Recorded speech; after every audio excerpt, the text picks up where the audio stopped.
It's episode 913 of Tips from the Top Floor for mid-August 2022. Tips from the top floor, tips from the top, alright, from the top floor. And we're back. I'm Chris, and you're listening to Tips from the Top Floor, TFTTF.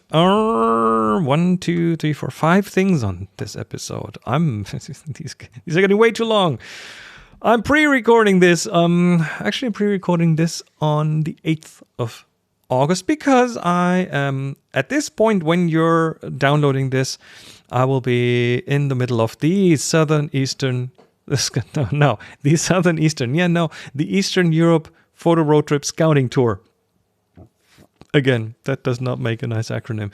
I'm in the middle of this. This is supposed to be released on the 17th, and I will be, probably in Budapest at this time. If you want to follow along, there is a vlog.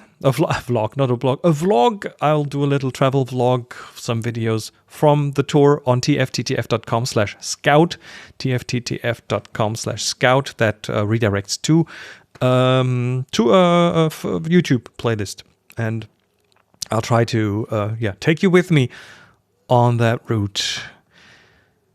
Face fixers. We need to talk about face fixers. Yep.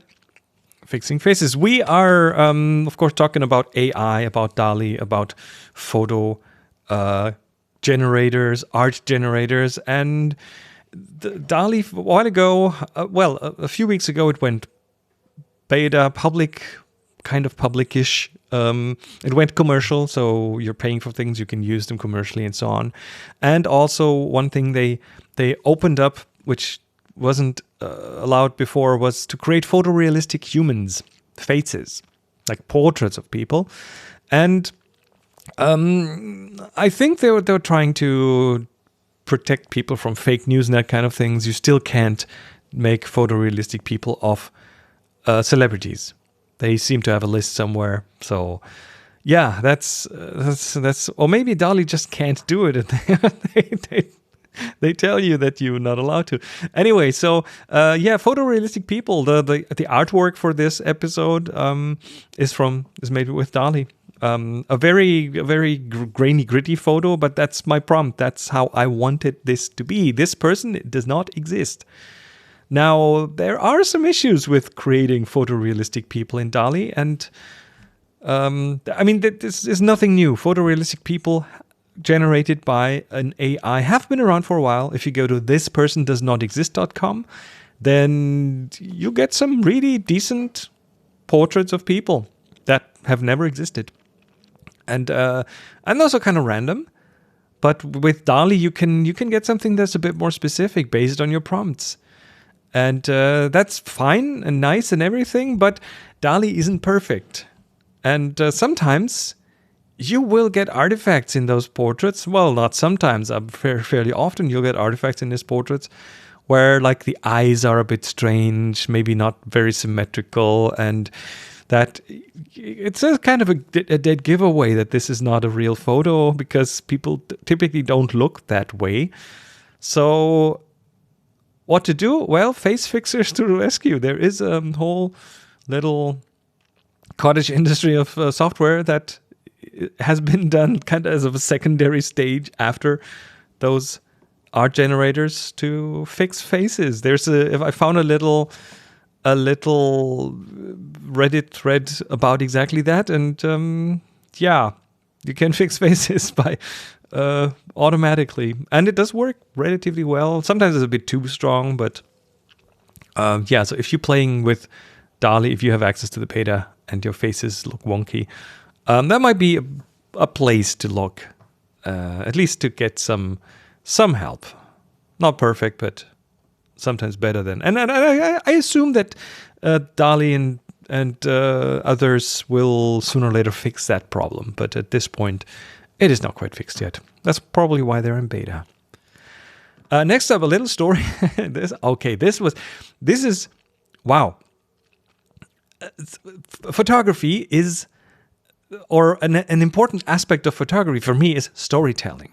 Right? You want to tell a story about what's in the photo, or even better, you're not the storyteller. The people that consume the photo tell their own story about it.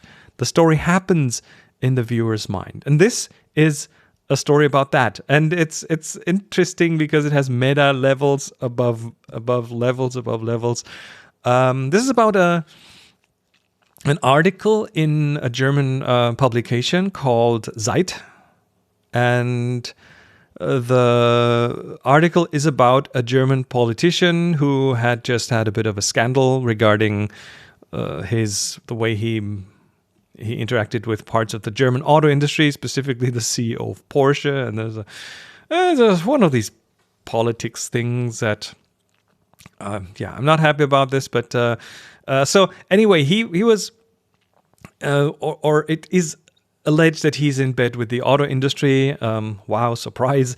And the German paper Zeit ran a story about this scandal. And what they did is they worked hand in hand. Last week I talked about how different people write the headlines from people who write the article.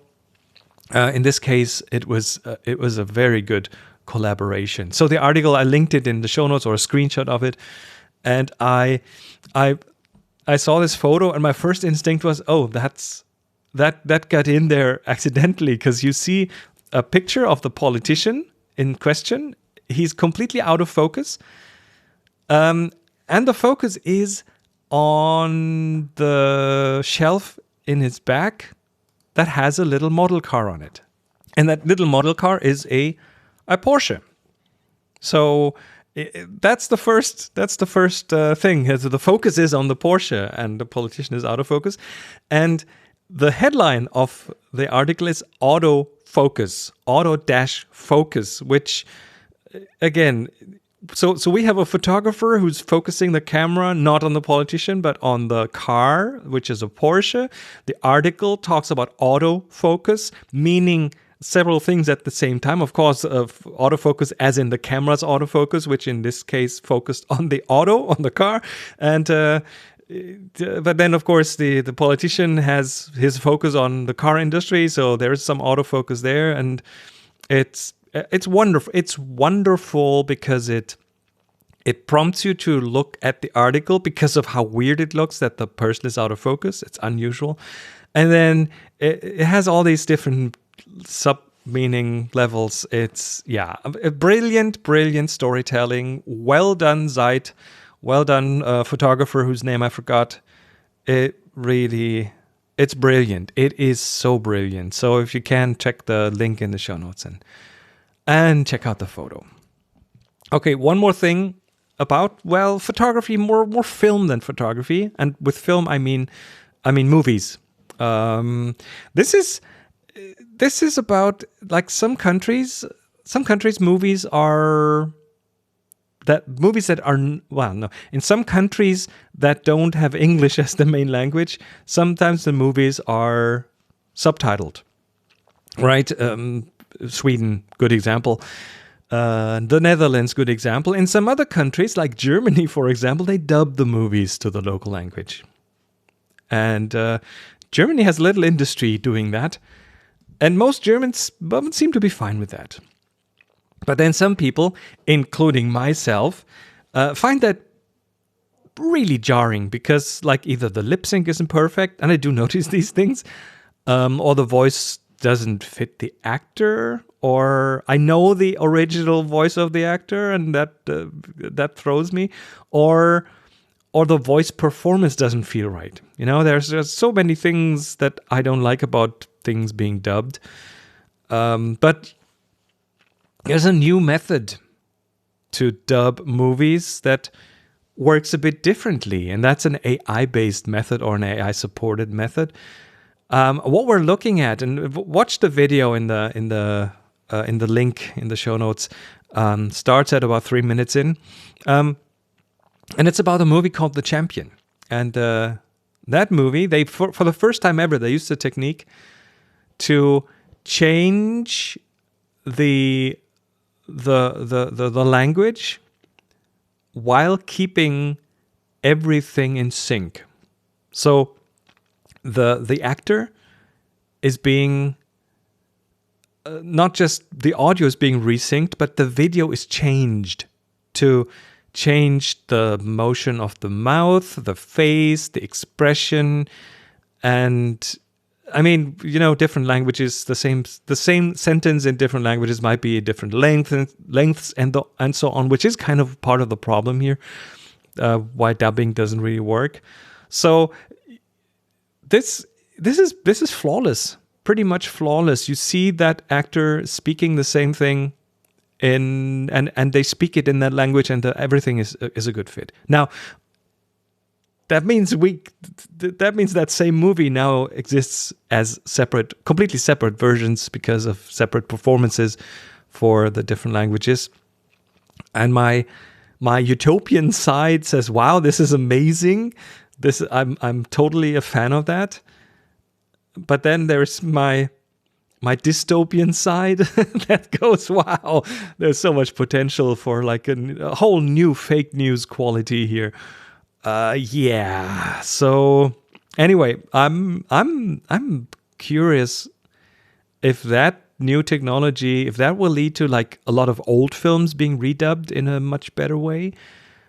I don't know how expensive and how much work this technique is, but they are also turning older movies into 3D after the fact without them having been shot in 3D. So this is interesting, very interesting, mind-blowing, simply mind-blowing. Another thing that is mind-blowing, well, AI. Again, he talks about AI. And I'll link an article by Ash Jafari. He's an investor. He is deep into the weeds of AI, and especially what that might mean for jobs in the future. So we're looking at things like DALL-E that you can now use commercially, and as it's improving, and it will improve, you will see more and more businesses wonder if they want to pay a graphic designer or photographer for, let's say, 3 hours of work, or instead just write a prompt and iterate a couple of times over that prompt and end up with a good enough result for their purposes. And it taking minutes instead of, or a few dollars instead of whatever you'd pay someone to do a few hours of work.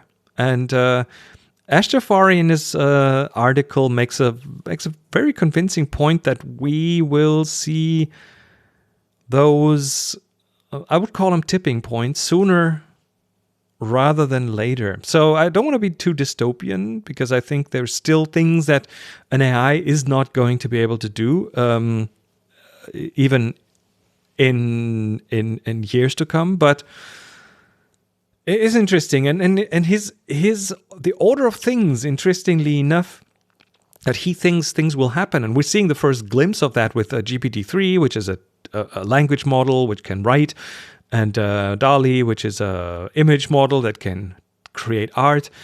And the order of things, according to Ash Jafari, is the first jobs that will go, or at least partially go, are creative jobs like, well, graphic design, photography, at least stock photography, writing, software development. And then initially it will be just a certain amount of that being replaced by AIs, but it's bound to improve. Everything becomes better. Look at the first smartphones, and then look at what we have now. I mean, it's just a matter of time and putting more resources into it.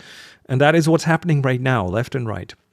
And then the next level, according to Ash Jafari, is professional jobs like accountants or lawyers, see contracts, that kind of stuff, project managers. That's kind of the next wave. And then the last things that will change are jobs that require movement, dexterity with your hands and arms and legs and things like that, because that is still very, very difficult. Now, again, interesting discussion here, especially when you hear the usual objections, and the article goes into those objections as well. The objection number one would be, but the AI lacks the human touch, What about the human touch and perspective? And many would argue that DALL-E is showing brief glimpses of perspective and certainly a lot of ingenuity, a lot of extrapolation of what's already there, and things that were considered impossible are beginning to become possible. Just look at the artwork for this podcast episode.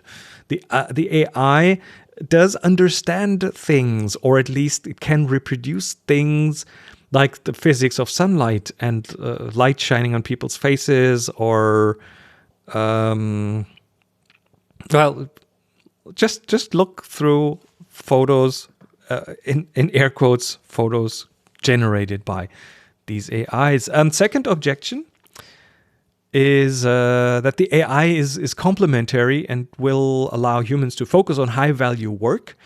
And the objection goes like this: AI will just automate my low value tasks that will free up my time to do more high value work for my company. And it does sound quite reasonable. And we've had a lot of tools in the past that were automating simple things that we didn't like doing anyway. But that situation only works up to the point where the company has enough work to go around, you know? For developers, I mean, there's a gap in the market. For designers, that gap is relatively small. Yeah, and we see, and as we see those things inch into lots of different areas, even the reskilling does probably only go a certain amount of of the way.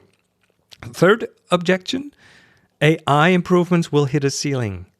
That is one of the things that gets pointed out, that those things will hit a ceiling, and that is far beneath the level of human capability. And that could possibly be. That could happen. But it is not very likely to happen, because what we're seeing with all the large language AI models, they have shown no signs of slowing down in terms of performance improvements.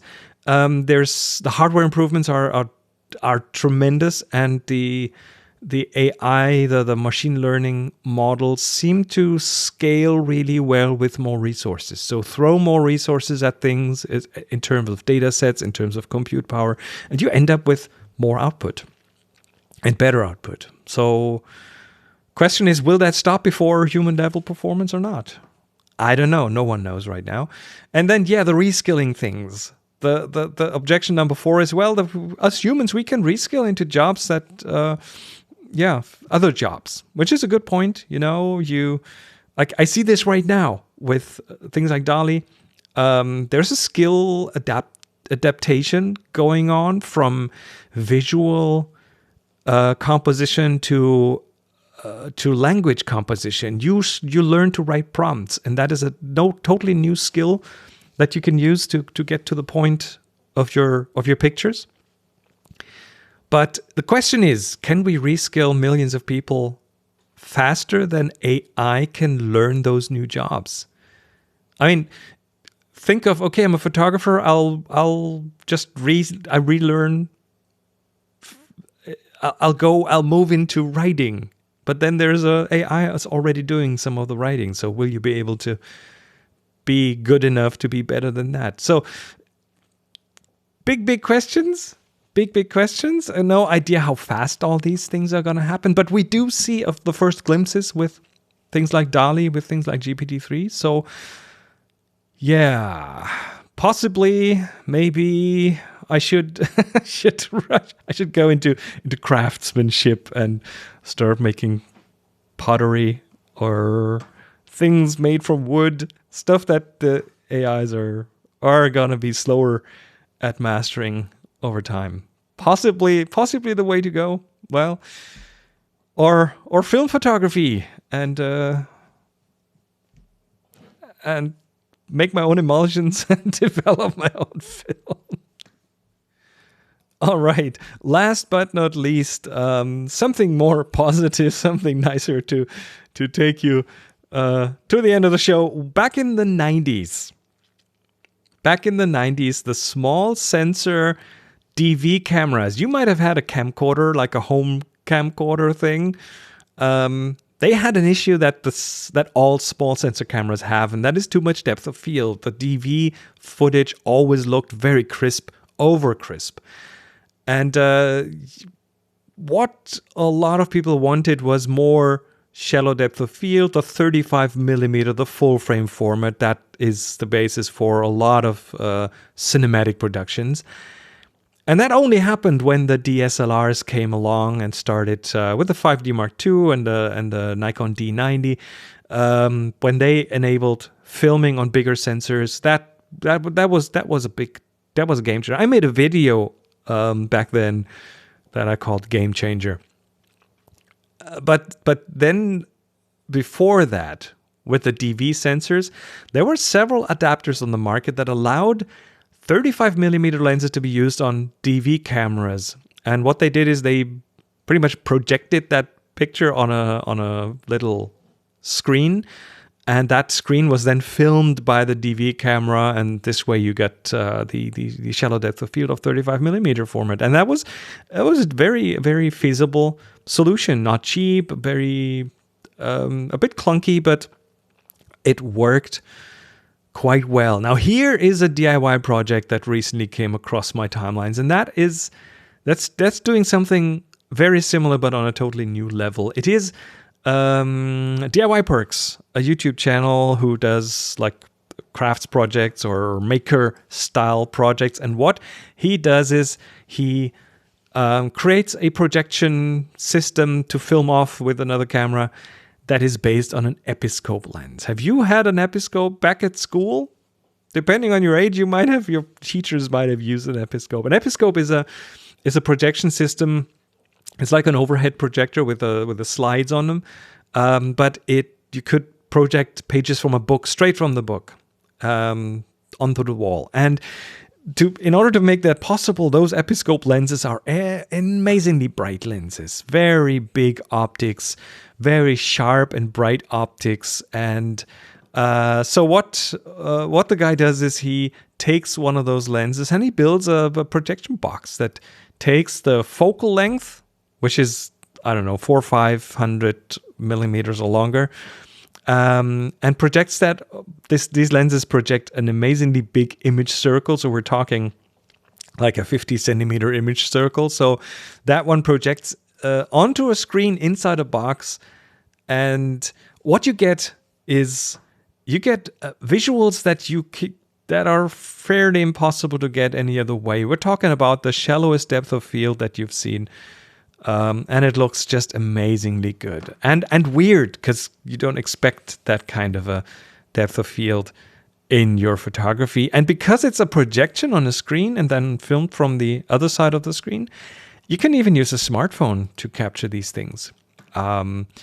It's a fun little project, not very little to be honest, because it has like these pyramid-shaped bellows kind of things with the bellows in the middle to be able to focus and so on. It's a very involved kind of thing, but hey, that is a fun little project. I keep saying little. It's not little at all. Anyway, the Episcope lens becoming a super large format camera that you can use with any other camera. So if you are inclined to build your own stuff, check that out. It was a lot of fun.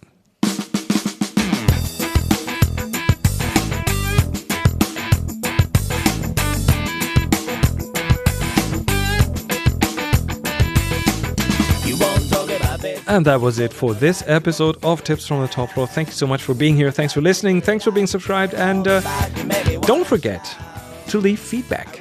You can do so at tfttf.com/hi. tfttf.com/hi, and that of course includes you writing feedback, you're recording your voice, a little voicemail, or attaching a file from me. Go to tfttf.com/hi.